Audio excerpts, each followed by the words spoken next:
This is NHTV2, North Haven Government Television, a service of North Haven Community Television. The following program is brought to you through the support of the Town of North Haven. I'd like to convene the November 22nd, 2022 North Haven Fire Commission meeting to order. I'd like everyone to please stand for the Pledge of Allegiance. I pledge allegiance to the flag of the United States of America and to the republic for which it stands, one nation, under God, indivisible, with liberty and justice for all. Thank you very much. I'd like to ask for the approval of the minutes from the regular meeting of Board of Fire Commission held on Tuesday, October 25th, 2022. Do I hear a second to the motion? Second. Any question on the motion? All in favor? Aye. Opposed? So moved. Chief's report. Good evening, all. We'll start with alarms as we normally do. Year-to-date 2021, we're at 4,312. As we sit here today, we're at 4,621. Difference of just over 300 alarms. Since our last commission meeting, which occurred October 25th, we'll cover some stats to follow. So our ALS intercepts have occurred 11 different times since our last meeting. We've had 19 different incident responses to the highway.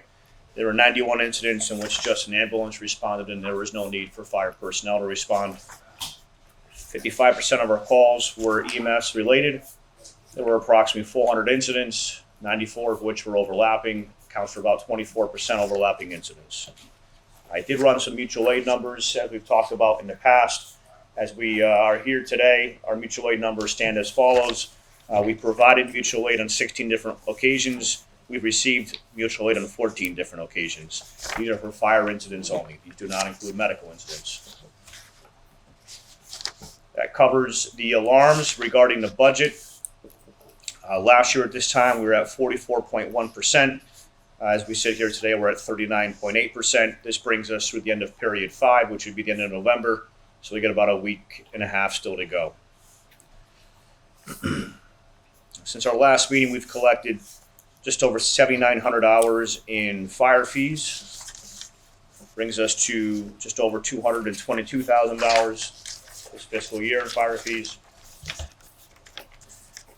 One of the things that has happened since we last met was Deputy Chief of Operations Scott Bisson was trained on how to start working on the collection of EMS billing.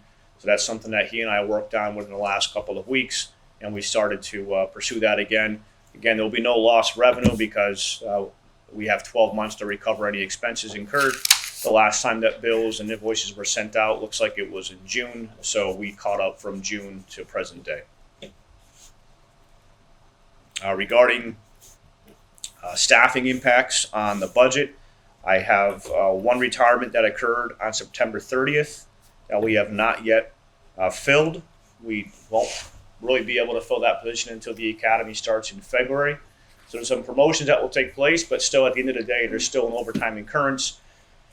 And it would take place from the end of September until we can hire that individual in February for February's academy. And again, that vacancy will carry through all the way until June. So again, that's one of those unplanned vacancies that take place. And if the timing of a retirement doesn't happen at the exact same time as an academy class starting, then we go 6 to 9 months carrying that overtime in that position. Otherwise, I have one member who continues to be on extended military leave, and we've had some COVID absences, although not a tremendous lot. Regarding the fire marshal's office, you were all provided a copy of fire incidents and a fire marshal's report. So again, different look than what you're accustomed to.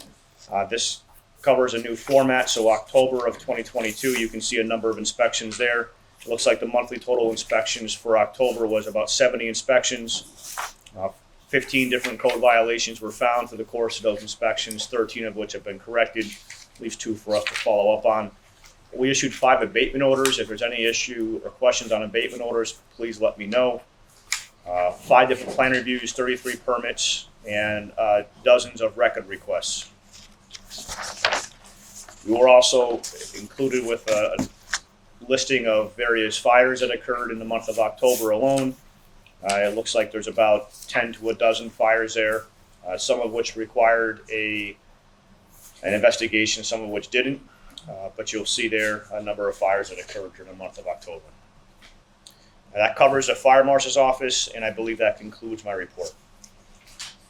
Any questions of the chief regarding his report? Couple of quick questions. So on this list of fires, how do you tell whether there was an investigation or not? You don't. We're not indicating that. Okay. It's going to be further into some other reports. So the investigators and the engines that are listed there, Mhm.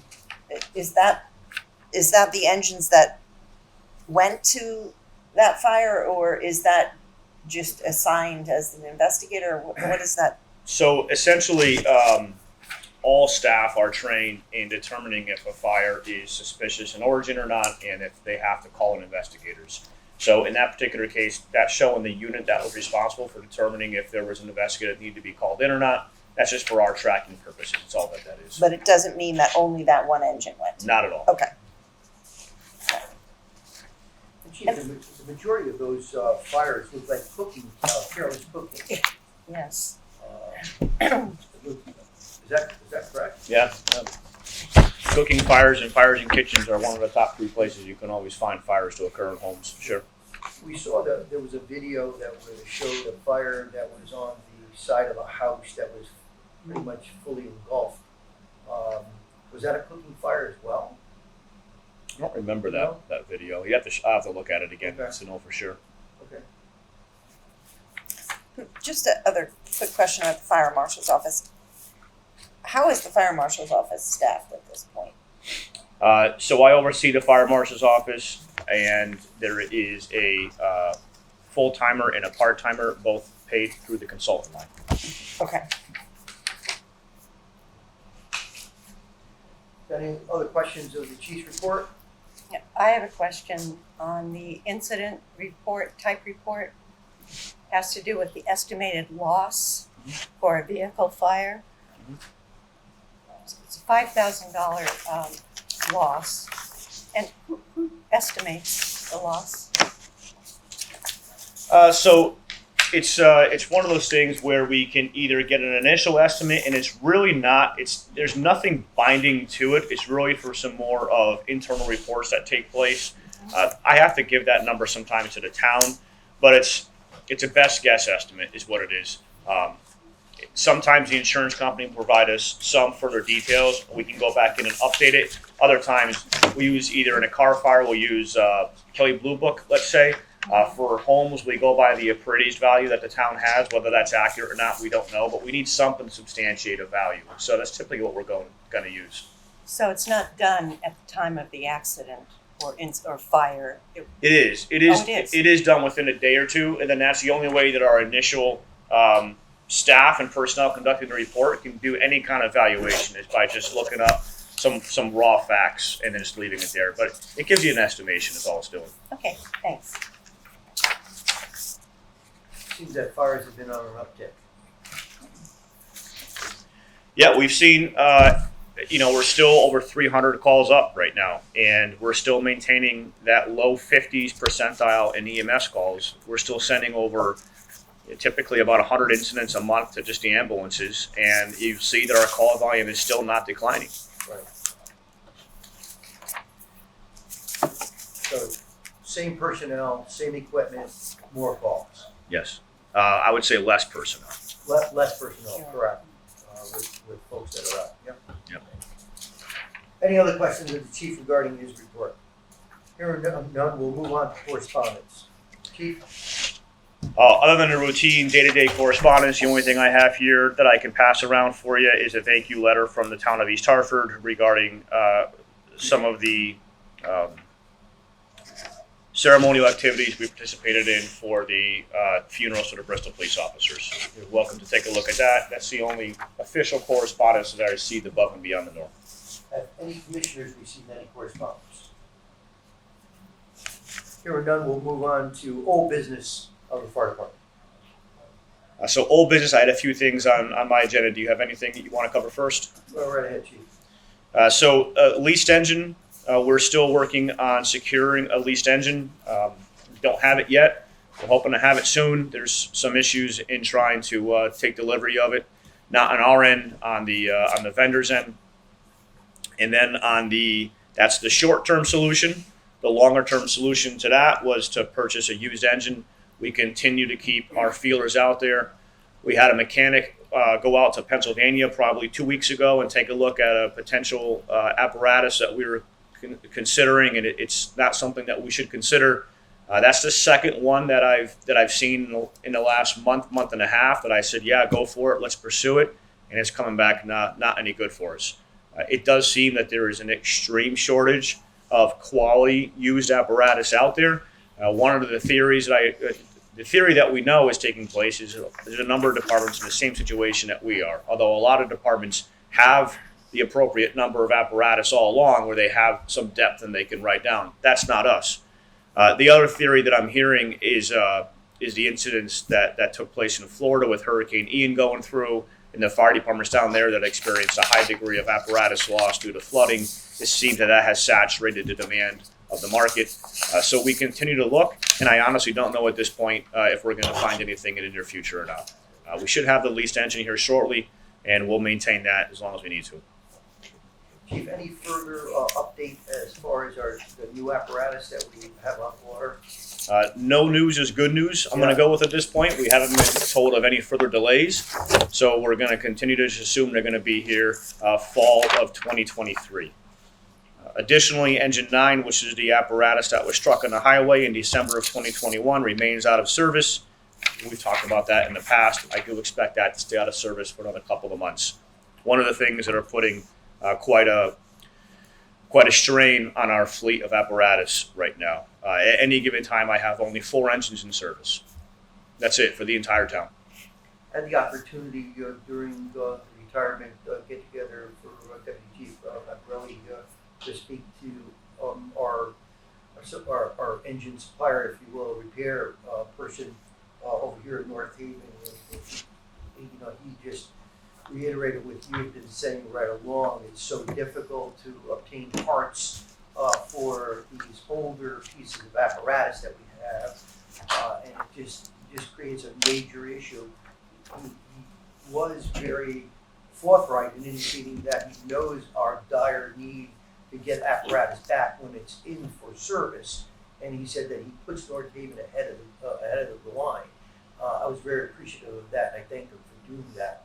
But it always puts us at a shortcoming, if you will, having apparatus to be able to respond for these, what we just talked about, these fires and other activities that are going on in the town.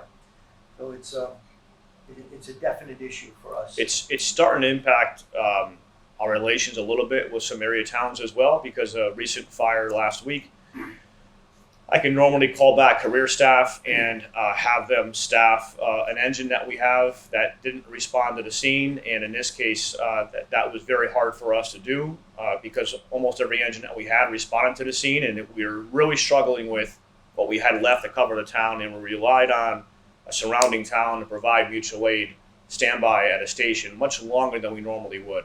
And that's, of course, going to upset relations with that department and that town after a while. We really need to start taking a hard look at how we're going to build our fleet and make sure that it's available to us. I can't stress to you enough, 4 engines right now in service is not enough. It's not enough. Quick question. You gave us this list last time. Engine 6, what's the status of that? 6 is in service. Okay. It's got to go back out of service. It just came back today. It was out for a couple of days, and it still needs to go out. It still has parts that are on order. Okay. And what about 4? 4 is in service. Okay. Any of the others that were in service last time out of service now? I don't remember how that list, but we're really not in any better situation from that list last time than we are now. And the problem is, I have an ongoing list of needs of repairs on the apparatus that are in service that just continue to build right now because I can't afford to take anything out of service. Okay. So we're still looking at 9 2 more months before 9 comes back into service. It still needs to get painted and put through the body shop, and I haven't even. So once that happens, I would expect we're probably down to about a month, and I haven't even received notification yet that that's happened. That's the one from the accident? Yes, Yep. still down. Was that a year and a half? December of 2021 is when the accident occurred. Go. Other than that, for old business, I have we can cover what I'm thinking about for the budget for next year, Sure. if you'd like. Please.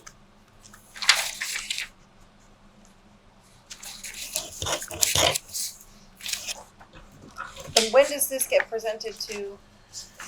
Our workshop is the first Saturday in January again. Okay. But I owe this to the town first week in December. So this is my only opportunity to really present it to the commission and to give you some idea in terms of what we're looking at for next year. I would ask, this one pager summarizes the dollar amounts, but the pamphlet that's being passed out, I would ask for you to keep only to yourselves. It's not quite finalized yet. I still may make a couple of changes, and I don't really need it getting out ahead of me. But we can go through it a little bit at a time. I don't think it's really that difficult of a proposal because many of these items are out of our control. A minor increase in office supplies. It's no surprise that we continue to build upon the fire marshal's office. With that is ink and paper and stationery and all the things that go with it for all of the various correspondence we're sending out in order to complete the tasks the fire marshals need to complete. Then the next several lines: water, heating and heating plant maintenance, electricity. Those are all directly due to inflation.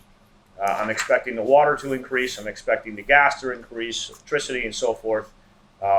Those are all just subject to inflation right now. We can watch those lines in the last couple of years. They've been over, and I would anticipate that's going to stay the same moving forward. The next line I have listed there is the fire inspector, fire investigators. So that line currently, this is a consultant line, the old consultant line that's been since reworded as fire inspectors, fire investigators. That line was at 150 when I had first established it. It was dropped down to 100, and I needed to go back to 150. The building increase in town right now, and the surge of building activity everywhere you go right now, you see buildings being constructed, places of demand on the fire marshal's office, particularly those buildings, because we need to be in there more than once a week doing various inspections. Those inspections also include existing buildings, and we continue to find additional existing buildings that we have not yet been in that we need to get into. And this also covers fire investigations. I'm making some pretty valiant efforts right now to improve the fire investigations that we've always done, and that's going to be part of the task of these two individuals. So that the one thing to know about this is that line is directly compensated, or should be compensated, through the collection of the fire fees. Every single year, we collect anywhere between $400,000 and $600,000 in fire fees, and that's exactly what this should be going back towards. Are the people needed to in the office in order to maintain the inspections in those buildings, so that we can make sure they're being built correctly. So, in my eyes, it's a cost neutral. It's something we should not be making a profit off of the fire fees. Again, I'll say it again, we should not be making a profit off the fire fees. Those fees should be coming directly back to the fire marshal's office in terms of the expenses incurred by the fire marshal's office to conduct the statutory obligations we need to do in this town. And that doesn't just include new buildings. That's fire investigations, and that's existing building inspections. The fire fees that are collected, they're collected for the, are they collected for fire investigations?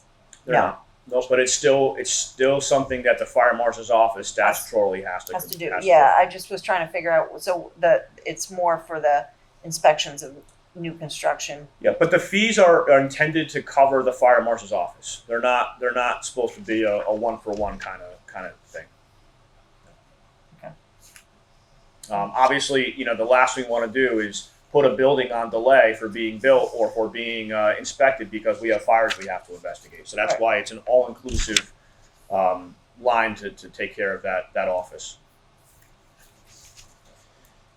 Moving down, technology. So I have in there, and this should be on your third page. We had a program that we've been using, we implemented back in 1999 before I even began with the department. It was called Firehouse Software.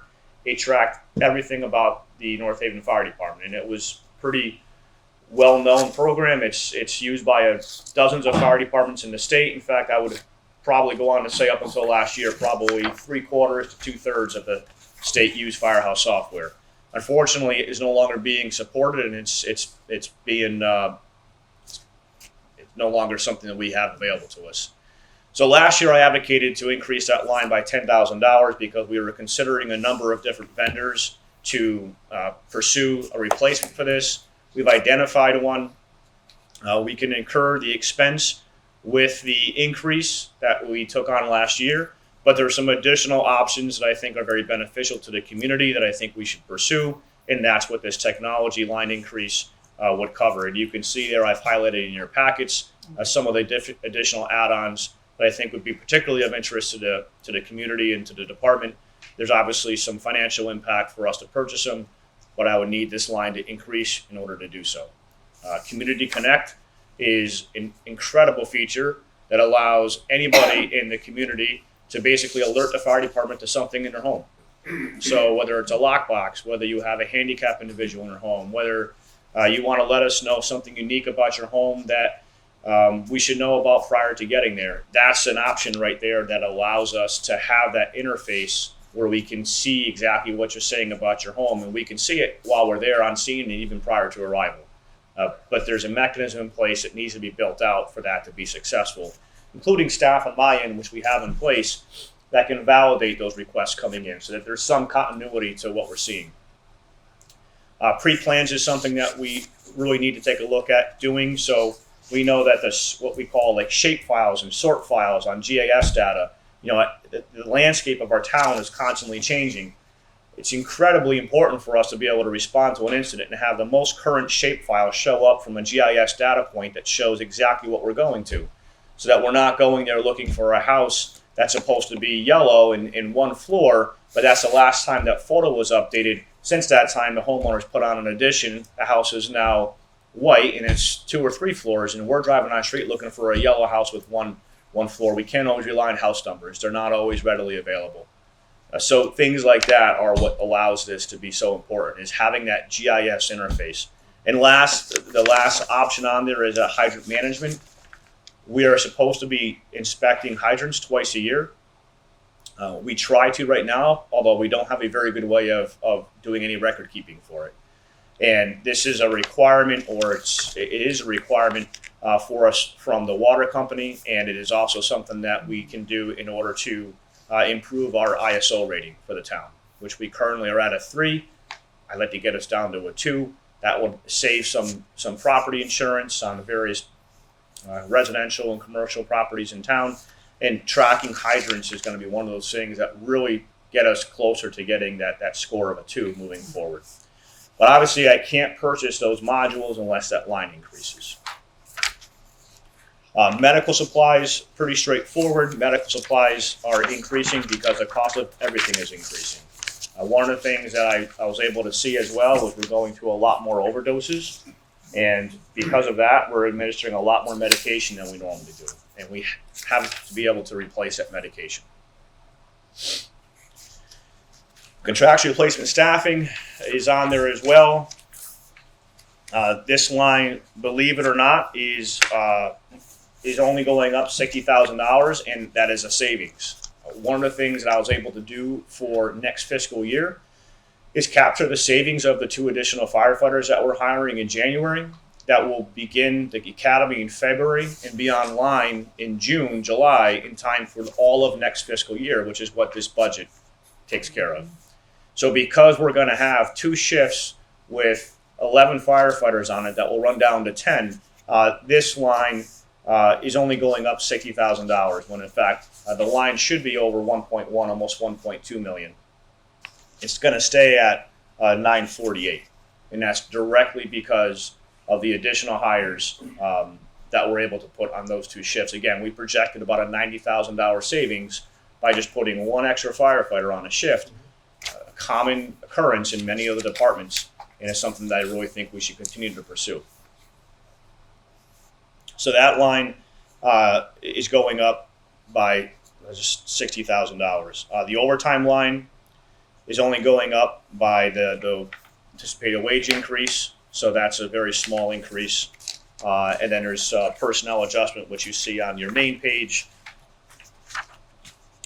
I'll advocate again for the 2 firefighters for next year. So this will be 2 additional firefighters, and this will bring the additional 2 shifts to 11. So again, right now we have funding in place. We have 4 divisions, 4 shifts. 2 of the 4 have 11, 2 of the 4 continue to have 10, and 10 is a minimum. So we're looking to hire those additional firefighters to bring all 4 shifts to an 11 assigned shift with a minimum of 10. And that'll, again, if that is successful and we are able to secure that, that'll continue to have a positive impact on the contractor replacement staffing line. It's essentially a wash. There was a great deal of discussion at the last budget meeting regarding that particular line item. And there was a number of people who were skeptical as to whether or not this would in fact result in a reduction. I think, showing in this year's budget projection, the fact that you're increasing by 60,000 versus 120,000, just indicates that completely. And I think it just makes a world of sense for us to continue to advocate for the additional 2 firefighters in this budget to continue to keep this particular line at bay. This is the line that really has caused a lot of controversy, for many, many years. But it certainly all boils down to the personnel that we have, and not having to replace that. If we have that 10 person staff, 1 goes down, we have to hire somebody at time and a half. This gives us the 11, so we won't have to hire that person at the time and a half. We've got sufficient numbers of personnel at 10 in that particular situation. Obviously, if it goes down below 10, then we're going to have to hire at that time and a half. But it just makes a world of sense, and I think the argument that you in the position that you took last year is the same position that we're going to take this year. Adding the 11 firefighter on the next 2 shifts is going to save us significant overtime monies. This is one of the hardest things to prove, but in concept, you just have to believe that it works, because this overtime, this contractual replacement staffing line may be over again next year. There may be somebody who's injured the entire fiscal year again, like there was last year, and people are going to say, "Oh, see, it's not working." It's got nothing to do with that. We anticipate it's very easy to figure out the number of vacation days, personal time off. We do the average sick leave. We figure in some jury leave, military leave, funeral leave, things like that. All the kind of leave that contract allows for. We can factor it all up and we come up with a number. But anything could happen. I mean, look at right now. We're carrying a vacancy from the end of September all the way through until June 1st, roughly, of next year. That's not in the budget. So We can't if we figure had it the 11th person though, Right. then that would cover that On that one shift. on that 1 shift. Yep. Correct. Yep. And that's the thing is it's going to be very hard for anybody to say next year, show us where there's a savings, because I'd have to go back and pretend that there were 10 people on the shift, and I can do it. I mean, if it comes down to it, I can do it. But you're not going to see it in the numbers, because you have no way of knowing that every single time that 11 firefighter worked, there was somebody out on that shift. There's nowhere to show that in the budget. It just makes sense that every single time that 11 person shift has 1 vacancy, we're not paying any overtime. Well, We're running down to 10. So the person that's on long-term military leave, Mhm. that person, if you had an 11th person on the shift, that would be covered as opposed to. Correct. We would not be Dipping filling into that. overtime. So I mean, I think it'd be easy enough to take those examples and say, okay, how much money have we spent on overtime to cover that 1 person shift? Sure. And to show the savings. It doesn't necessarily mean that you're going to cover every single Correct. It's not a floating holiday, shift. vacation, Right. things like that. Correct. My point being, it may still be over, Yeah, and it may be over for something else that we have no way of knowing is coming, and you can't point to it and say, see, it's not working. And, Right. and that's what I'm concerned with. Well, and that's what's gonna happen, there's no question about it. Right. You know, for our 11-person shift, if somehow or another we have, 2 persons out, we're gonna be, you know, time and a half on that. if they're on that shift, Right, right, but correct. you'd only have one person there as opposed to two. Correct, That's why I'm saying, I think you could, even if something happened and that line went over, you could show this is how much more it would have gone over had Yep. that's correct. the person not been on that 100%. shift. So I do, yeah, But you can look at the in your packet, you can look at the total number of time off. This includes vacation time, personal time. But like in 2019 and 2023, you know, 2020, 21, 22, 23 are all within 70 days Yeah. of each other. It's the workforce is becoming a senior workforce, and they have more contractual time off. If that needs to change, it's got to get revisited during the contract. I can't change the contract. I have to just figure on the days that they have. Right. Then we get into capital.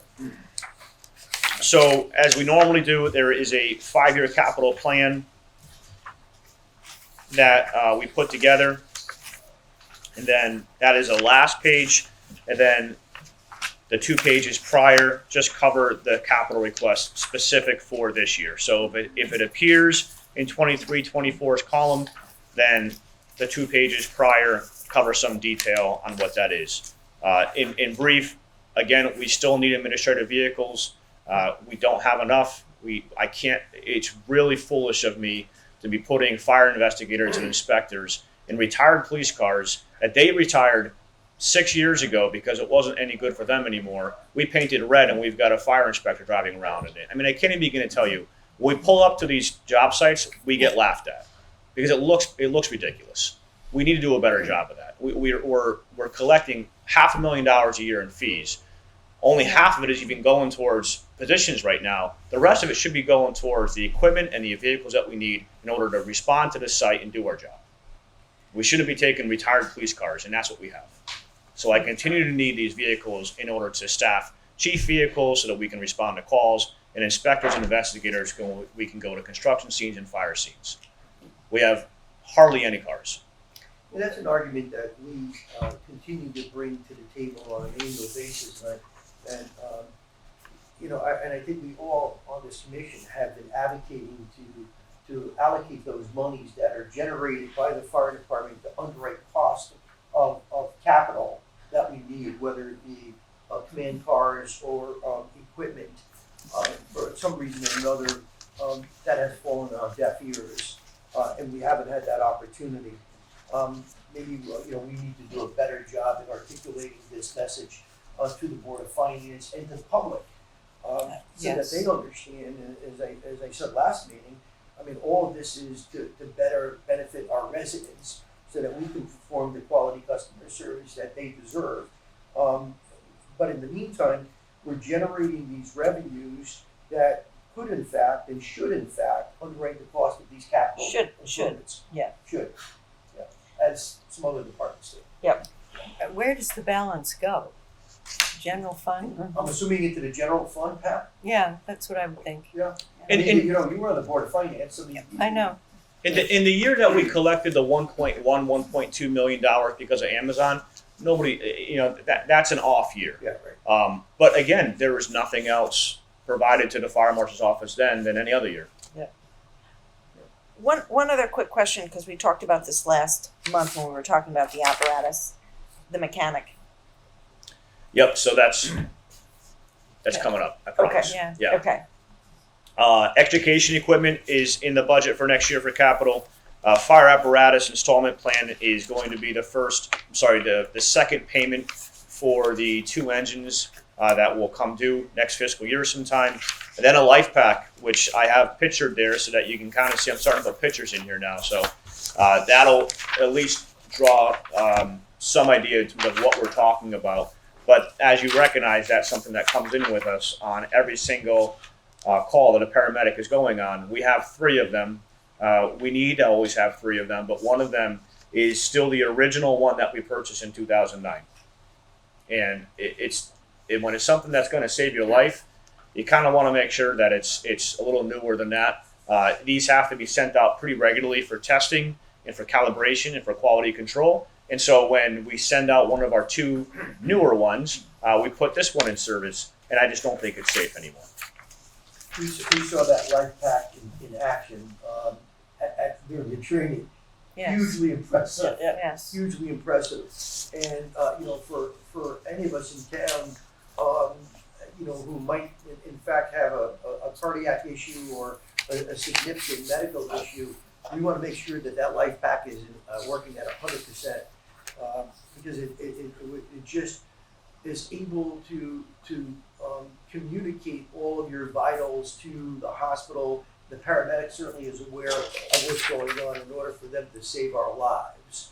And these are life-saving pieces of equipment that are absolutely essential. $50,000. I mean, it's a huge amount of money. But again, when it comes to one of our lives, it's worth $50,000. Yeah. So yeah, absolutely. And then the only thing I want you to draw your attention to is on your packet, anyways, is a 5-year capital plan. So there are a number of grant opportunities that present themselves throughout the year, and these aren't necessarily fire grants. These could be anything. That if it's not identified in a 5-year plan, that it's not something you can even put in a steep grant or anything like that for. And so there's a few things listed here. But I just want to make sure that the commission is aware of them all. So the first several are pretty straightforward.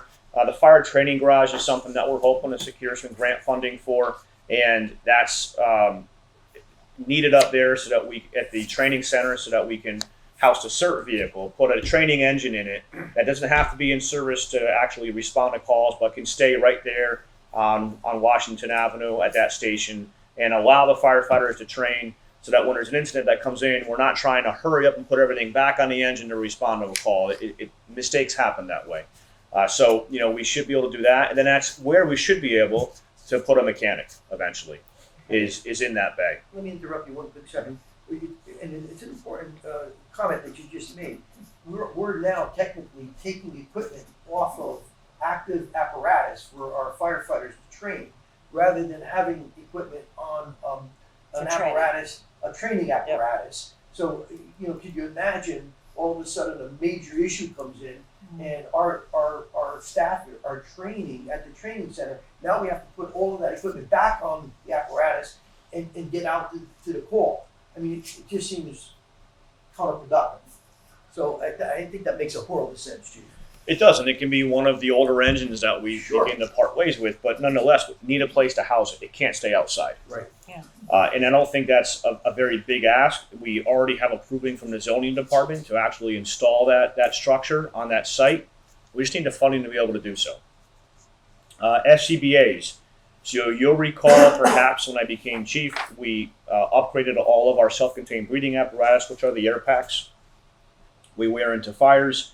Those are already all 7 years old, 8 years old at this point. We need to start planning to replace a few of them every year, so that we're not once again looking at having to replace 60 of these all at once. So I think it's pretty prudent of us to start planning on buying a few of those every year. They are getting tired already. They are getting worn. We use them for training. We use them in fires. We're sending them out all the time. We already have a few that are not repairable. Northeast station improvements. So the second floor of Northeast continues to be completely in disrepair. That is one of the places that we still house volunteer firefighters, and we need to be able to convert that over into a living quarters, into a day room, into a kitchen, into a bathroom. It's still the shell of a building up there right now. It's been since we replaced the stations that's been like that. Well, Chief. why is that? What Because happened to the 9.4 million? I don't know. That predates me. Oh, That wasn't, obviously that didn't underwrite the cost of the renovation of the second floor of that took care of the new bays yes. and the common room, the training room. But, to your point, keep in mind, during an emergency, our volunteers would be able to be on call up in that area. So they're going to need to have bathrooms, there, sleeping accommodations, places to sit down and eat. All of that needs to take place. And when you take into consideration that our volunteer ranks are dwindling, this will enhance the opportunity for us to maintain the current volunteers and hopefully add additional volunteers to our ranks. So I think, again, it makes a world of sense to me. Cool. Just about this, because I'm sure this question is going to come up, and I know this predates you, predates a lot of us, but I think we have to. There are people who are going to ask this question about, why wasn't this done with the renovation project? And I think we just have to clearly state, that, during that project, I think it went over, basically. Isn't that what Did. happened? Well, yeah, And Well, so, it and did. it's not to blame anybody. It's not that it's going to take away from this needs to be done, but I think we have to be able to clearly explain to people what happened, and that regardless, even if it went over budget, that this is something that we need to do at this time. There were a number of initiatives that originally were proposed to be included in that $9.4 million. I mean, they talked about a second floor on the headquarters. They talked about another bay. They talked about a variety of different things, generators in each of the stations, and then after all of that was priced out and spec'd out, it was determined that that was just insufficient amount of money. Right. Yes. So there were errors right from the very beginning. But we've been hearing about this. We built this station. We renovated the other three with that amount of money. I think we did a hell of a job with what we had. But I think you're right. We need to articulate what we did, why we didn't do what we were proposed to do, and it was a proposal. I think when you think back, and it was prior to the chief being on board, that number came about, and the chairman at that time for the renovation came up with a number, and that was the number that was used. Right. That number was never sufficient. Right. It was never sufficient. It wasn't flushed out sufficiently at the beginning. Had that committee really investigated and determined that we need, X amount of additional dollars, the public would have voted for that, Right. and they would have approved it, and we would have been able to do it all at that time, just as they did with the police department renovation, just as they did with the junior high school and the high school. Yeah. So unfortunately, there were errors made, Right. and as a result, we were able to spend the monies that we had, and we couldn't spend anything beyond that. We have since, as you know, added a variety of different components to different stations, whether it be generators or washers or whatever we had to do that came out of our capital budget in order to improve those stations. But that was not part of it. Right. Absolutely not. Part of it. Again, this isn't to blame. I mean, it's sort of like, the middle school project, which just happened. They had spent money, and then there was a problem with the gym floor. Sure. And so no one's going to say, you don't repair that because we just did it and there was a mistake made.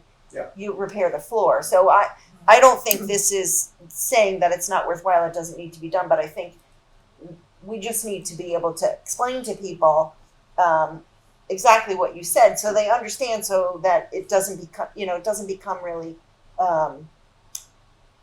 I think for some people it may sway what they think if they don't hear the explanation. Sure.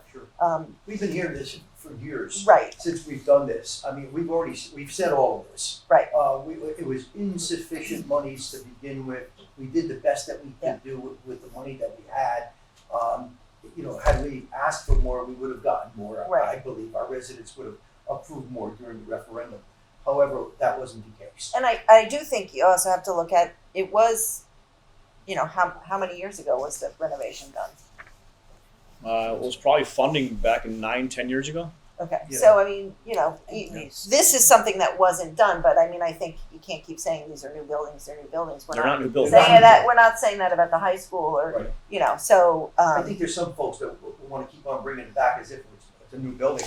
I mean, it is not. Yeah, It is not. It's a used building. Right. And it's used 24/7. Right. Yeah. So, but your point is well taken. It needs to be articulated. Yeah. And hopefully people will see and listen to this meeting and understand, there were errors made.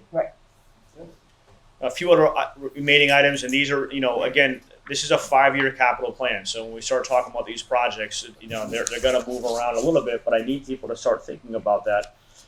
We need to start thinking about placing an order for another aerial truck at some point. The one that we purchased that was used was intended to get us through 7 to 8 years.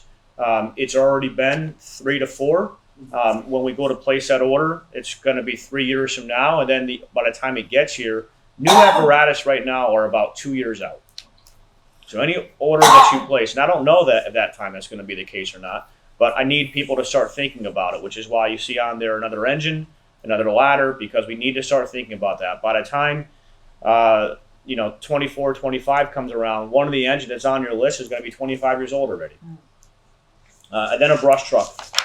Believe it or not, we seem to be getting more and more brush fires. Things like Peters Rock and some other areas in town are getting very more frequented from a recreational standpoint. We're seeing a lot more fires, and we don't have the ability to get into the woods anymore. so can you explain what a brush truck is? Sure, it's a small pickup truck, small compared to a fire engine. It's a pickup truck with about, let's say, 200 to 300 gallons of water on it, meant for off-road. Something that we currently don't have. And Chief, and I see the aerial ladder truck pre-order, 900,000. No, obviously we paid $1.2 million for Yep. our truck. Yep, that's to replace the one that we have now, the second one that we have now. So we can probably get away with something a little bit smaller, but again, this is just throwing something at the wall right now to just kind of say, hey, the next few years, start thinking about it. That number's going to change as we move forward. Would you think as we move forward that leasing apparatus is the way to go as we did, previously? So we've never leased. We've always financed. We've called it leasing, but we've financed. So the problem with leasing is there's restrictions on what you can do and what you can install and how you use it. And to be honest with you, from a career standpoint, we will probably exceed the mileage because we're that busy. So one thing that we've always done is put together a 5-year capital plan. One of the things I'm going to talk about during the presentation is a 3 to 5 year operational plan. So when we start talking about a 3 to 5 year operational plan, I'm asking you and the public to give some thought to just kind of what we look like 3 to 5 years from now in terms of the department and how we should be operating. And I can tell you that if I were to think about where we are now, 3 to 5 years ago, I'd be surprised. One of the things that I'm still surprised at is a rapid decline of volunteers. It is happening everywhere. It is not unique to North Haven. I think there's very little that we can do to stop it. And I think that's going to be upsetting to some people to hear. But I'm involved in meetings all across the state of Connecticut, and I can tell you every single department is dealing with this and contending with this. We can't get people to work full-time, part-time, crossing guards, bus drivers. I saw news today about teachers. How could we expect people to do this for free? The career path has changed. The career path for a volunteer firefighter at one time was become a volunteer firefighter, and it was a career path to becoming a career firefighter. We've all known that to be the case. That's no longer the case anymore. If you want to be a career firefighter, a lot of these, I'm going to say kids, but please understand what I mean by that. A lot of these kids are going to paramedic school. They don't even ever need to become a volunteer. They can go right to paramedic school and get hired as a firefighter. In fact, becoming a volunteer firefighter hinders their ability to be able usually to work part-time and to go to paramedic school full-time. They don't have time to volunteer. So the career path has changed. The willingness of people to want to volunteer has changed. We're kind of in a corner in terms of incentives and what we can provide them because FLSA has such harsh requirements on what you can provide to a volunteer before they're considered an employee that I need the public to begin to think about what this town looks like with, let's say, 15 volunteers, between 10 and 15. We're currently at 26. I can show you budget presentations, actual town budgets that show staffing of the volunteers between 100 and 150. We're down to 26. I need to start thinking about what that number looks like when we get down to 10 to 15. And with that is going to become probably more career personnel. And I do see that happening within the next 3 to 5 years. When you consider economic development in this town. That's the whole other conversation, right? Of course. The size of the buildings, the number of apartments that are being erected. And you look at the volunteers, and even though we have 26 wonderful volunteers, and we 100%. thank them for their dedication and their volunteering for our town. But even at that 26, you know that there's going to be a certain percentile of that 26 that will not be able to show up for a variety of different reasons, whether it be sickness, working, whatever. So, out of that number, you're probably already down to your 15 number. That are actively involved in responding to calls. The 26 that we have, we hold them to a standard in terms of minimum calls, minimum drills. 25% of calls and 50% of drills. You really don't want to go any less than that, because then I can't guarantee that they're trained if they're going to any less than half the drills. And if they're going to any less than a quarter of the calls, then it gets very hard for me to build any kind of continuity of service when the calls do go off. Because there are volunteers now that are compelled to respond to the scene because they know they have to meet 25%. If we were to cut that any lower, as we've talked about, that's going to erode even further into that response. But if you look at what's happened with the volunteers, and we talked enough in this meeting to know that their response times, and again, not their fault, are 15 to 20 minutes in some cases, or they don't get out at all. As we're looking at a town that continues to grow, as our call volume continues to grow, everything is trending up. I can't have the available personnel trending down. One quick question about if a volunteer gets to the firehouse and the apparatus can't go, do they still get credit for attempting to? Yeah. Okay. Yep. So we just need to start thinking about what that looks like. The last thing I want to do is be the chief of a department and drops this on the taxpayers or drops this on you or the Board of Finance and says, we're in the corner. I also think that it's something that we need to start having some conversations about and getting ahead of. We cannot wait for us to get down to that number. We need to stay ahead of that because if you look at what happened, it took us 4 years to add 8 firefighters. We probably only have about that much time right now. Any business creates a 3 to 5 year business plan in order to stay ahead of the curve. And it makes no difference for us as a commission and certainly as a town. So we absolutely need to do that. I think our taxpayers believe that we should be doing that in order to, again, protect the taxpayers. I think the taxpayers expect that when they call 911 for a fire department, the fire department's going to show up. Yeah, absolutely. Some other operational items real quick is we need to start looking at putting the shift commander who is currently tied to Engine 1 in a mobile vehicle so that they can respond to the critical incidents as they're occurring and not be tied to whatever incident Engine 1 is on. If Engine 1's on scene of a gas leak waiting for the gas company to respond, I can't have the highest ranking officer on shift stuck waiting for the gas company when there's a structure fire coming in on the other side of town that he or she can begin to respond to and start calling some audibles and operational tactics in advance. Right now, I don't have that. Right now, every single department around you has a shift commander in a vehicle responding to calls. So that would be the captain in a fly car. Correct. Okay. So you understand what that is? Sort of, but definitely I was going to ask for more explanation of that. So that would mean that the shift commander would have their own vehicle. Mhm. Okay. So Again, it goes back to trying to get some more of these administration vehicles in place so that when and if that day comes, we don't need a vehicle as well. We have some depth already in place. So how does that impact the staffing on the apparatus? Because when you have a 10-person shift, it's based on what apparatus they're assigned to, right? Correct. Yep. There's 3 minimum required on an engine, so we would need to put additional firefighter on the engine. If we're going to take somebody off it, we need to be able to hire somebody to put on it. Okay. Yep. We need 3. Okay. But the fly car and the command person would be able to go to that scene, assess the scene. If that person, a simultaneous call comes in, that captain could leave that scene and go to another scene Yeah, assuming that he's not necessarily. he's going to go to wherever Wherever it's wherever necessary. wherever the critical call is that's Right. occurring.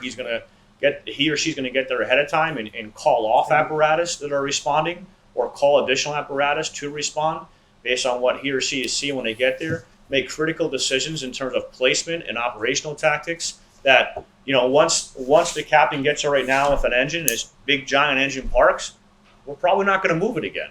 But having somebody there ahead of time to say, hey, you need to park here and start doing this, that's a little more mobile, makes a huge difference on scenes. There's a reason why every town around us is doing this. And then the last thing is, with that is hiring some additional officers, or promoting some additional officers, so that we are meeting the standard of having one officer per apparatus. We went from 4 officers to 8. And we should probably be higher than that. If you look at our sister agency, the police department, they have still twice as many officers as we do. They have a deeper bench to pull from during promotions. We have only 8 right now, and we really should have more than that. One of the things, you'll hear me talk about this more in a minute. One of the things that we have going against us is the lack of career advancement. And so additional career opportunities and additional promotional opportunities in the ranks helps us build a deeper bench, so that when you're trying to promote for deputy chiefs and chief positions, you have a deeper pool to pull from. And it's also attractive to new employees that are looking to get hired somewhere and say, hey, there's a good shot I might be an officer someday. So how many additional advancements would it be for each shift, chief? Or? So if you were to put, it's hard. I don't want to Yeah. hide anything right now. Right. We need to start looking at more officers. So you said that we're gonna start looking at doing a 3 to 5 year. I'm just going to talk Operational about it. Really, plan. is what I'm going to do. Okay. Yeah. Okay. So at some point though, it might not be a bad idea to, not immediately, but to start like speccing some of these things out to actually have a plan, because I think, which could change obviously over time, but that way, people are clear on where we're going and what we think the needs are. Well, that's So- where the 3 to 5 year staffing plan would Right. be in addition to the plan. that- Yeah, because the budget piece Yeah. is a year to year thing, but Right. this is sort of planning ahead Right. and, Yeah, my intention was to just, as you know, I've been using slides, is to put a slide up there that kind of covers this and puts a rough number in terms of financial number to it, and just start talking about it. We need to start planning for the future of this department. That's what I have for old business. Any additional questions of the chief regarding old business? New business of the fire department. New business, the only thing that I have listed was we need to provide 2023 meeting dates to the town clerk's office. Have those, I think it was done a month or so ago. But just making sure that those are accurate. We don't want to change location, change time, change date. Are we okay with Tuesday at 6 o'clock? Jen? I'm not sure. Yeah? Do we have any dates that were a Tuesday? Because I know if there's a date of a Tuesday that is on a holiday or something like that, that we should plan for. Does anybody? Christmas is Yeah, I think we did plan for it. third week on Christmas. Yeah, I think we did. Okay. And of course, if there's an issue for us, I mean, I think you could communicate with me and then we could make a change. Yeah, well, then when you make a change, then it just becomes a special meeting, and then your agenda's a little tighter. That's why I was just saying, as long as we've looked, if we've looked at it to make sure that I we. can send you the meeting dates again. Okay. Email them to you.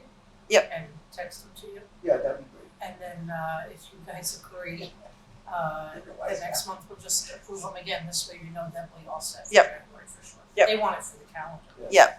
Yeah, we have to do it by.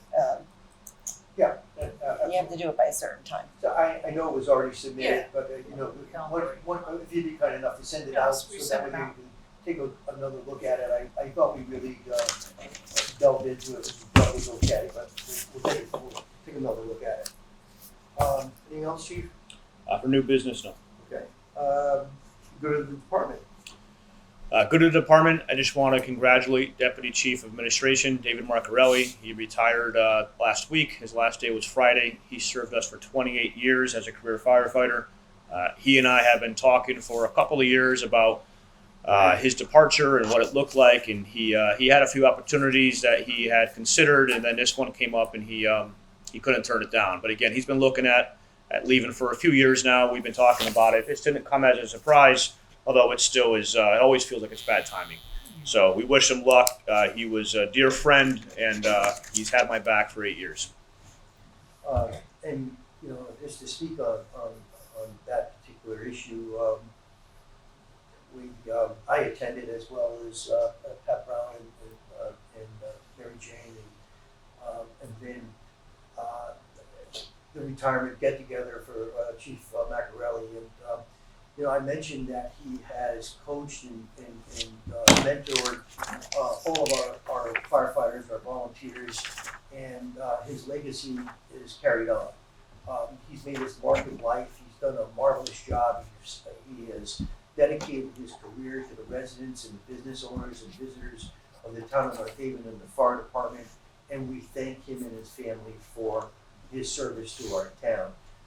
I wished him well for his retirement, and again, I thanked him for his years of service on behalf of our fire commission, and I'd like to do that once again. He's been a gentleman. I know your neighbor, Chief, and your right-hand person. Mm-hmm. We will, pursue a replacement as we move forward. We'll go through the process. We'll have that discussion with the chief, and we'll look to move forward swiftly for that replacement, because it's a very valuable, important position to have as the third senior officer of our department. So again, I wish Deputy Chief Maccarelli well in his retirement, in good health, and we thank him for his years of service. A few other things, Chairman. I'd like to acknowledge a number of agencies, particularly Deputy Chief of Operations, Scott Bisson. One of the first things I tasked him with when he came to us about 6 weeks ago was running a Stop the Bleed and CPR course on November 8th, which was Election Day. He was tasked with putting together a training seminar to all of the licensed educators in North Haven. So he orchestrated the training of over 320 different teachers throughout the course of the day on November 8th. I'm going to stop from talking about other agencies that help, because I know I'll leave a couple out.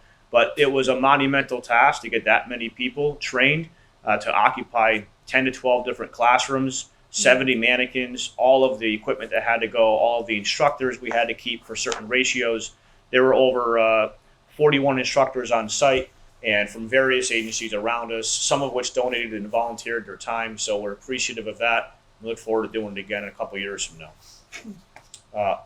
Other than that, the schools are participating in a poster contest, and I look forward to showing the commission probably the January meeting the who actually won the fire prevention school poster contest. Negotiations are ongoing. The contract expired June 30th, 2022. I'll have more for you for executive session.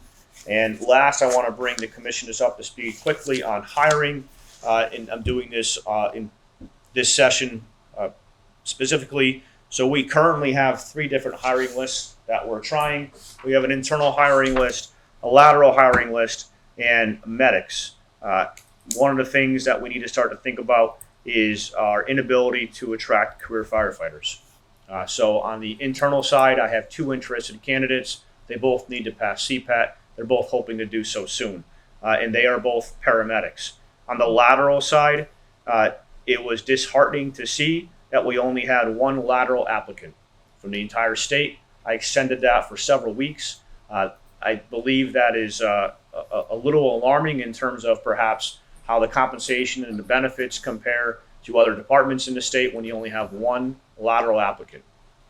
We no longer offer a pension to our new hires, and I believe we're starting to see the impact of that. Furthermore, we've provided an opportunity for medic students to test for the position. The intent with that is to grab a student who is 3/4 of the way through their medic school and then be able to offer them a position and allow them to finish medic school. But that is kind of a last case basis I'd like to consider, because if they're not going to finish school until April, and then I can't put them in the academy in February, then I won't be able to put them in the academy until September, and then that throws off the budget for next year. It would have been really nice if we had had some more lateral applicants. It would have been really nice if we had some medics that applied that were already medics in the state, because although the list is for medic students, it's for any medic at all, and we have had only 2 apply that are medics that we need to go through the process with. So, when I was hired, there were hundreds of applicants for these jobs.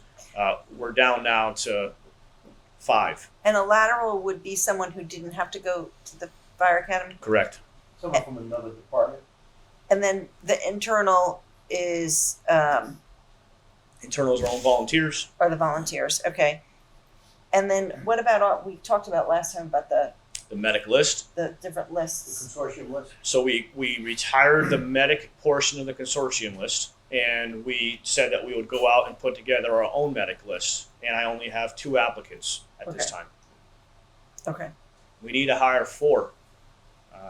So I just think it's a bit concerning that we're not getting the applicants.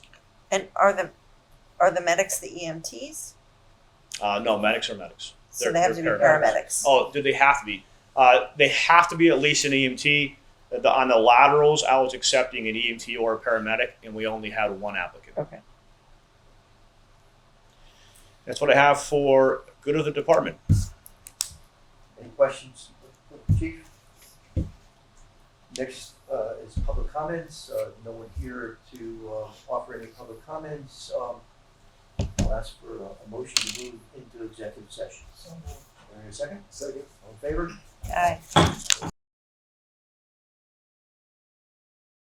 I'd like to No, you reconvene the November 22nd, 2022 North Haven Fire Commission meeting to order. Commissioner Mulligan has a motion to make. I make a motion to accept Raul Sedino as a probationary member of the West Ridge Company Number 3, effective immediately. Do I hear a second to the motion? Second. Any question on the motion? All in favor? Aye. Opposed? So moved. Commissioner Gallo? Yes, I would like to make a motion to adopt the updated position description for Deputy Chief Administration. Do I hear a second to the motion? Second. Any question on the motion? All in favor? Aye. Opposed? So moved. Is there any further business coming before this commission? Hearing none, I'd like to wish everyone a happy Thanksgiving and to announce that our next regularly scheduled Board of Fire Commission meeting will be on December 20th at 6 p.m. here at Montelese Company 2. I'll entertain a motion to adjourn. So moved. Do I hear a second? Second. All in favor? Aye. Meeting's adjourned. Thank you very much. The preceding program is brought to you in part through a grant from the town of North Haven.